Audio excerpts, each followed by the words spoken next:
আয়নাঘরগুলো বন্ধ করে দেওয়া হয়েছে। অতি সত্বর এই সকল কালো আইন বাতিল ও প্রযোজ্য ক্ষেত্রে সংশোধন করা হবে। সাংবাদিক সাগর রনি হত্যাকাণ্ড সহ বহুল আলোচিত 5টি হত্যাকাণ্ডের তদন্ত নিষ্পত্তির জন্য সহায়তা প্রদান করা হচ্ছে। 1 জুলাই থেকে 5 আগস্ট পর্যন্ত ছাত্র জনতার গণ আন্দোলনকে দমন করতে যেসব ফৌজদারি মামলা দায়ের করা হয়েছিল, এর মধ্যে হত্যা মামলা ছাড়া বাকি প্রায় সকল মামলা প্রত্যাহার করা হয়েছে। এইসব মামলায় গ্রেফতারকৃত সকলে মুক্তি পেয়েছে।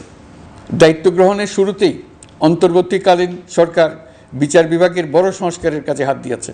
যোগ্যতম ব্যক্তিকে প্রধান বিচারপতি নিয়োগ দেওয়াতে মানুষের মনে নতুন আশার সঞ্চার হয়েছে। আপিল বিভাগের বিচারপতি নিয়োগ, অ্যাটর্নি জেনারেল নিয়োগ এবং অন্যান্য নিয়োগগুলি অতি গুরুত্বপূর্ণ নিয়োগ, যেগুলো সবকটাই সম্পন্ন হয়েছে।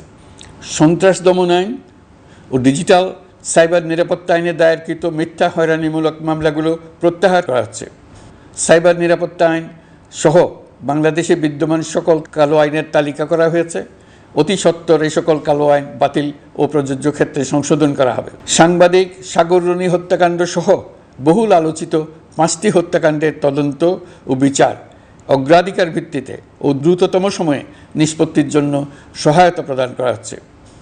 সম্প্রতি আমরা বলপূর্বক গুম থেকে সকল ব্যক্তির সুরক্ষার জন্য আন্তর্জাতিক কনভেনশনের সনদে স্বাক্ষর করেছি। ফলে স্বৈরাচার দ্বারা প্রতিষ্ঠিত গুম সংস্কৃতির সমাপ্তি ঘটানোর জন্য আন্তর্জাতিকভাবে আমরা প্রতিজ্ঞাবদ্ধ হলাম। এছাড়া আমরা ফ্যাসিবাদ শাসনের 15 বছরে গুমের প্রতিটি ঘটনা তদন্ত করার জন্য পৃথক একটা কমিশন গঠন করছি। যেসব পরিবার তাদের নিখোঁজ পিতা, স্বামী, পুত্র এবং ভাইদের পাওয়ার জন্য বছরের পর বছর যন্ত্রণার সাথে অপেক্ষা করছেন, আমরা আপনাদের বেদনায় সমবেথী।